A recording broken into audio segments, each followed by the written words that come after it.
ఈరోజు మీరందరూ కూడా నరసన్నపేట అసెంబ్లీ నియోజకవర్గం సమావేశానికి సమీక్షా సమావేశానికి ప్రత్యేకంగా కొంచెం ఆలస్యమైనా కూడా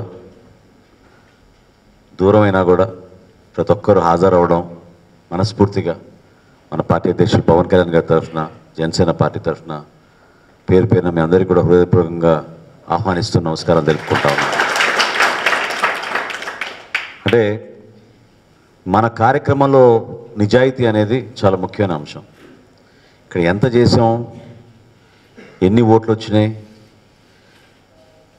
ఎలక్షన్లప్పుడు ఒక విధంగా మాట్లాడి ఎలక్షన్ తర్వాత ఒక విధంగా మాట్లాడి పార్టీ మీ పైన చూపిన నమ్మకాన్ని మీరు నిలబెట్టుకోలేకపోతే అది పార్టీకి నష్టమే కాదు, స్థానికంగా మీకోసం నిలబడిన యువత, మన జన సైనికులు, మన నాయకులు, క్షేత్రస్థాయిలో ప్రజలు కూడా ఎంతో ఆశయంతో పవన్ కళ్యాణ్ గారి పార్టీ పైన వేసిన ప్రతి ఓటు కూడా మనం గౌరవించుకోవాలి. ఇక్కడ 2300 ఓట్లు వచ్చినాయా, 2 లక్షల ఓట్లు వచ్చినాయా అనే అంశం కాదు. ఇక్కడ ప్రతి ఓటు కూడా వాళ్ళు మనకి వేశారు, మనం గౌరవించుకోవాలి. దానికి అనుగుణంగా మనం పనిచేయాలి. ఆ పనిచేసే ప్రక్రియలో సమస్యలు వస్తాయి, ఖచ్చితంగా వస్తాయి. ఎందుకు వస్తాయని చెప్తున్నానంటే, ఈరోజు రాజకీయ వ్యవస్థలో ఒక పార్టీ నిర్మాణం జరుగుతున్నప్పుడు ఎవరు కూడా కోరుకోరు కొత్త శక్తి ఎదగాలని. మన ఆంధ్రప్రదేశ్లో బలమైన 2 పార్టీలు ఉన్నాయి, జాతీయ పార్టీలు కూడా ఉన్నాయి. జనసేన పార్టీ ఈరోజు ఎదగాలంటే దీని వెనక చాలా కృషి ఉంది. అందులో ప్రధానమైన భాగం మన పార్టీ అధ్యక్షుడు పవన్ కళ్యాణ్ గారిది. ఆ బాధ్యత, ఆయన కృషి ఆయన కోసం కాదు, ఆయన స్వార్థం కోసం కాదు, మనందరి భవిష్యత్తు కోసం, మన రాష్ట్రం కోసం.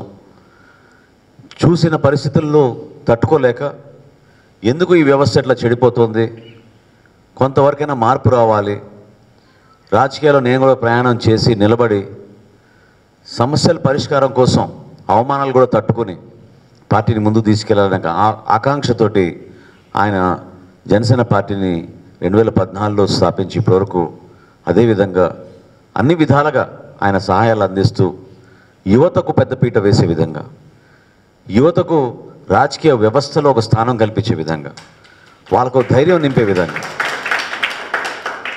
కేవలం ఒక రాజకీయ కుటుంబం నేపథ్యం నుంచి వచ్చిన వ్యక్తులకే కాకుండా సామాన్య ప్రజలకి కూడా రేపటి రోజున స్థానిక సంస్థలో పోటీ చేయడం కోసమో, బహుశా అదృష్టం ఉంటే ఒక ఎమ్మెల్యేగా పోటీ చేయడం కోసమో అవకాశాలు కల్పించాలని పవన్ కళ్యాణ్ గారు ఆ విధంగా చిత్తశుద్ధితో తీసుకొస్తూ ఉన్నారు.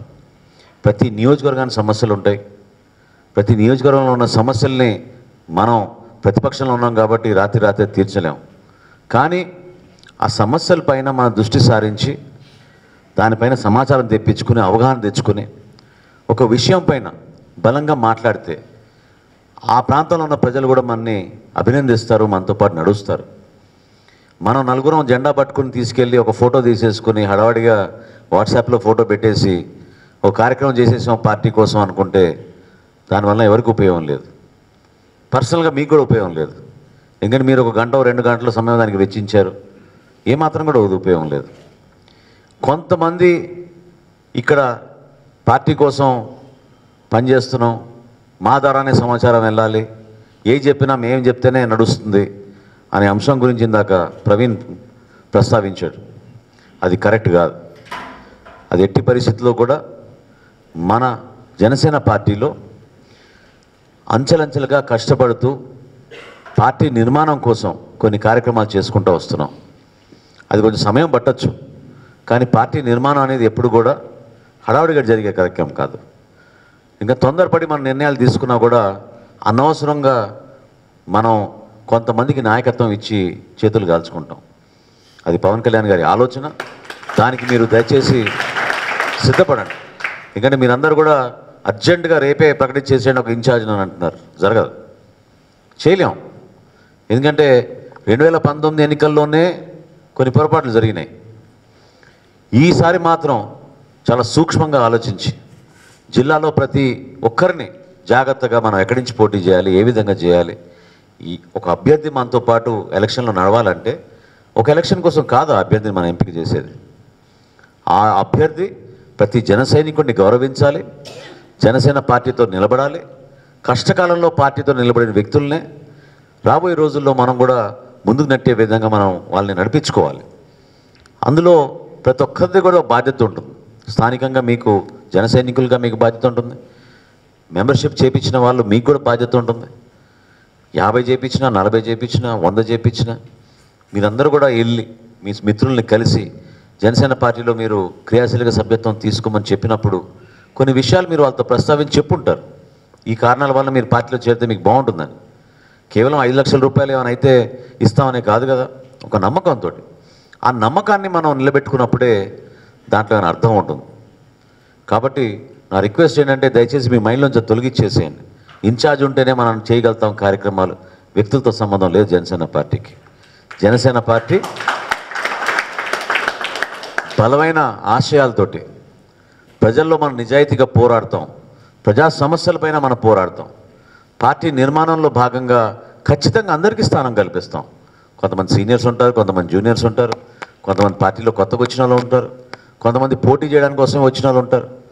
వీళ్ళందరినీ కూడా కలుపుకొని పార్టీలో బ్యాలెన్స్ చేసుకుంటూ మనం ముందుకెళ్ళాలి.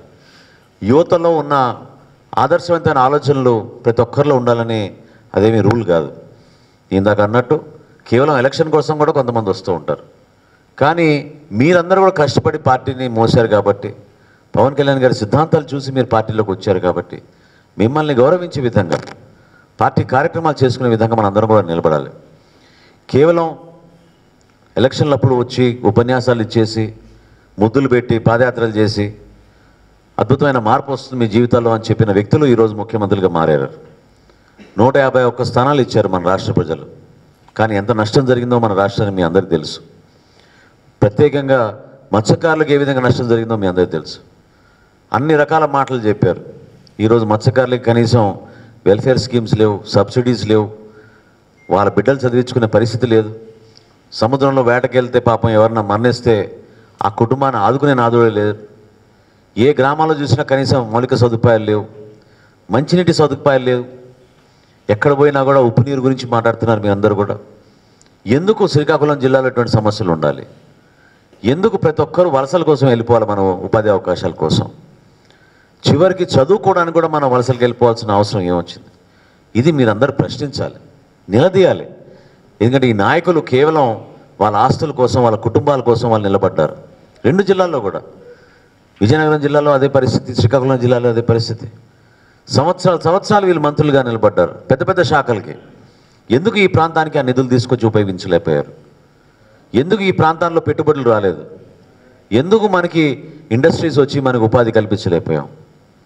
ఎందుకు మీరు ఆరోగ్య సమస్యలపైన ఈ రోజుకి కూడా విశాఖపట్నంకి వెళ్ళాల్సిన అవసరం ఏముంది అసలు? మనకి అంత దూర ప్రయాణం చేస్తే ఒక వ్యక్తికి నిజంగానే ప్రాణాలు ఉంటాయో లేదో మనకు తెలియదు. ఇక్కడ తీసుకెళ్ళాలంటే అంబులెన్సులు కూడా లేవు, అంబులెన్సులు ఉంటే రోడ్లు కూడా లేవు. ఇంత అధ్వానమైన పరిస్థితి ఈ రాష్ట్రానికి, ఈ ప్రాంతానికి ఎందుకు రావాలి? దాన్ని ప్రశ్నించడానికి కోసమే, మీలో ఒక భరోసా నింపడానికి కోసమే జనవరి 12వ తారీఖున పవన్ కళ్యాణ్ గారు యువశక్తి అనే కార్యక్రమం రణస్థలంలో శ్రీకాకుళం జిల్లాలో నుంచి చేయబోతున్నారు. ఆ కార్యక్రమం ద్వారా ఈ ప్రాంతానికి జనసేన పార్టీ ఏం చేయబోతుందో రేపటి రోజున ప్రభుత్వంలోకి వస్తే, ఎటువంటి ప్రణాళిక సిద్ధం చేసుకున్నాం, ఏ విధంగా ఈ ప్రాంతాన్ని ఖచ్చితంగా మనం అభివృద్ధి చేసి చూపిస్తాం, నిజాయితీగా సమస్యల్ని మనం గుర్తించి ఆ సమస్య పరిష్కారం కోసం ఏ విధంగా మనం నిలబడతాం అనే దానిపైన చాలా స్పష్టంగా మనం వివరాలు తీసుకొస్తాం.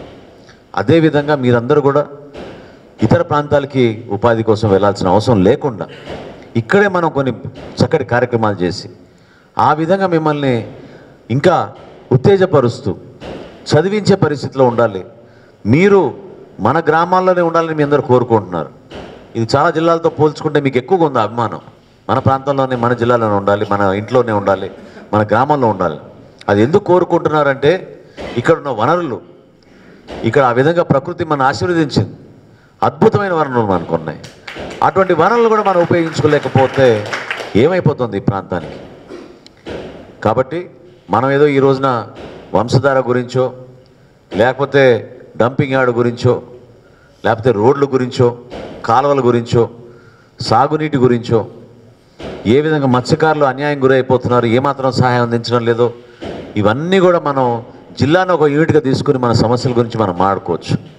కానీ రాజకీయ భవిష్యత్తు గురించి, ఈ రాష్ట్రంలో మార్పు రావాలంటే మీరందరూ కూడా జనసేన పార్టీకి అండగా నిలబడి ప్రతి కుటుంబంలో మీరు మార్పు తీసుకొచ్చేటట్టు మీరు ప్రయత్నించాలి.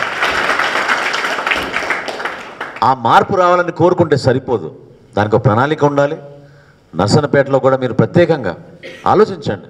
ఏ గ్రామాల్లో మనం పోయి కష్టపడితే మనకి ఓట్లు పెరుగుతాయి, ఏ మండలాన్ని మనం ఎంపిక చేసుకుందాం. క్షేత్రస్థాయిలో గ్రామ సభలు జరిగినప్పుడు మీరు పోయి నిలదీయండి. జనసేన పార్టీ కండువా వేసుకుని జనసేన జెండా పెట్టుకుని మీరు గ్రామ సభలో కూర్చుని ఆ వివరాలు సేకరించండి. ఆర్టీఐని సమాచారం ద్వారా మీరు ఉపయోగించుకోండి, ఒక ఆయుధంగా ఉపయోగించండి మీరు ఆర్టీఐని. గ్రామ సభలో పోయి మీరు ఈ రోడ్డుకి ఎంత ఖర్చు అయింది, కాలువకి ఎంత ఖర్చు అయింది, శానిటేషన్ ఎంత అయింది, ఏం చేస్తున్నారు మీరు మన గ్రామాల్లో అని దానిపైన మీరు నిలదీస్తే తప్పకుండా అధికార యంత్రాంగం కూడా చూసి భయపడి మీరు చెప్పే కొన్ని కార్యక్రమాలు, మీరు సూచించే కొన్ని కార్యక్రమాలు మీకోసమే చేసి పెడుతూ ఉంటారు. మీ గౌరవం పెరుగుతుంది స్థానికంగా. పెన్షన్ రాలేదు, జెండా కడితే మమ్మల్ని కొట్టారు, బ్యానర్ కడితే మమ్మల్ని బెదిరించారు, ఇవన్నీ మర్చిపోద్దాం. మనం మర్చిపోదామని ఎందుకంటున్నా అంటే ఈ సంవత్సర కాలంలో ఇటువంటివి ఇంకా పెరుగుతాయి, దౌర్జన్యాలు, దాష్టికాలు. తప్పదు, ఎందుకంటే మనం ప్రశ్నిస్తున్నాం కాబట్టి, మనకు అటువంటి నాయకత్వం ఉంది మనకి పవన్ కళ్యాణ్ గారిలో కాబట్టి వీళ్ళందరూ కూడా మన పైన ఈ విధంగా కక్ష కడతారు. నిలబడాలి ధైర్యంగా. ఒక సంవత్సరం పాటు మనం కష్టపడదాం, ప్రతి గ్రామంలో పర్యటిద్దాం. కానీ ఆ గ్రామానికి వెళ్ళినప్పుడు ఒకలో ఇద్దరు వెళ్ళబాకండి, మీరందరూ కలిసికట్టుగా వెళ్ళండి. ఒక కుటుంబ సభ్యులుగా, ఒక పార్టీలో ఉన్న బలంగా మీరు మార్చుకోవాలి మిమ్మల్ని. అది 100 కానివ్వండి, 200 మంది కానివ్వండి. ఇక్కడ ఎవరో కొన్ని కార్యక్రమాలకి అడ్డుపడుతున్నారనో, కొన్ని కార్యక్రమాలు చేయొద్దనో, కావాలని వాళ్ళకున్న ఎజెండాలని వాళ్ళు తీసుకెళ్తున్నారనో అవన్నీ పక్కన పెట్టేసేయండి. మీరందరూ కూడా ఈ రోజున జనసేన పార్టీలో వచ్చింది, ప్రయాణం చేసేది కేవలం పవన్ కళ్యాణ్ గారిని చూసి, ఆయన సిద్ధాంతాలు చూసి దానికి మీరు కట్టుబడి ఉన్నారు. కాబట్టి ఆ సమాజంలో మార్పు వస్తే మన బిడ్డలకి భవిష్యత్తు ఉంటుందని నమ్మకంతో మీరు వచ్చారు. ఇక్కడ వ్యక్తుల పైన కాదు, లేదా ఏదో వాట్సాప్లో వచ్చే మెసేజ్ల గురించి కాదు. అవి పక్కన పెట్టండి. నేను మాట ఇస్తున్నా ఈ రోజున మీకు పార్టీ కేంద్ర కార్యాలయం నుంచి రేపు సాయంత్రం నుంచే మీకు ప్రత్యేకంగా ఒక వాట్సాప్ గ్రూప్ నర్సన్నపేట కోసం ఏర్పాటు చేసి పార్టీ నుంచి అందించాల్సిన సమాచారం, పవన్ కళ్యాణ్ గారి సందేశాలు, మీకు అనేక అంశాలపైన సమాచారం అందులో పొందుపరిచి ప్రతి ఒక్కరిని మేము చైతన్యపరిచే విధంగా ఒక మార్పు తీసుకొస్తాం. మీరు కూడా మీ నియోజకవర్గంలో జరుగుతున్న కొన్ని అంశాల గురించి, ఆ సమస్యలకు వచ్చి దయచేసి దాంట్లో పొందుపరచండి. అంతేకాని వ్యక్తిగతమైన విషయాలు అయితే ఇంకేదో ఫార్వర్డ్లు చేసిన వాట్సాప్లు అవన్నీ పెట్టకుండా తప్పకుండా ఈ విషయాలు తీసుకురండి. వాటి గురించి తప్పకుండా పవన్ కళ్యాణ్ గారి దృష్టికి తీసుకెళ్ళేటట్టు మన కేంద్ర కార్యాలయం నుంచి ఆ కసరత్తు చేస్తాను. మీకు ఆ నమ్మకం కలగాలని మీకు చెప్తున్నాను. అదేవిధంగా మరొకసారి మీకు చెప్తున్నాను, ఎవరు కూడా మీకు ఇక్కడ వారధులుగా ఉండాల్సిన అవసరం లేదు. మీరు చేసే కార్యక్రమాలు గుర్తించాల్సిన బాధ్యత పార్టీకి ఉంటుంది, పార్టీ నాయకత్వానికి ఉంటుంది. తప్పకుండా మీరు చేయండి, మీరు యాక్టివ్గా ఉండండి, కార్యక్రమాలు చేయండి. తప్పకుండా పార్టీ అధ్యక్షులు పవన్ కళ్యాణ్ గారి దృష్టికి తీసుకెళ్లే విధంగా అన్ని విధాలుగా పార్టీ నుంచి మేము కృషి చేస్తామని మనస్ఫూర్తిగా తెలుపుకుంటూ, మీకు ఇంకా బాగా ఆలస్యం అయిపోయింది ఈ పార్టీకి, కానీ ఇంత దూరం ప్రయాణం చేసి వచ్చినందుకు పార్టీ కోసం మీరు చేస్తున్న సేవల్ని మరొకసారి మనస్ఫూర్తిగా మిమ్మల్ని అభినందిస్తూ సెలవు తీసుకుంటున్నాను. జై జనసేన.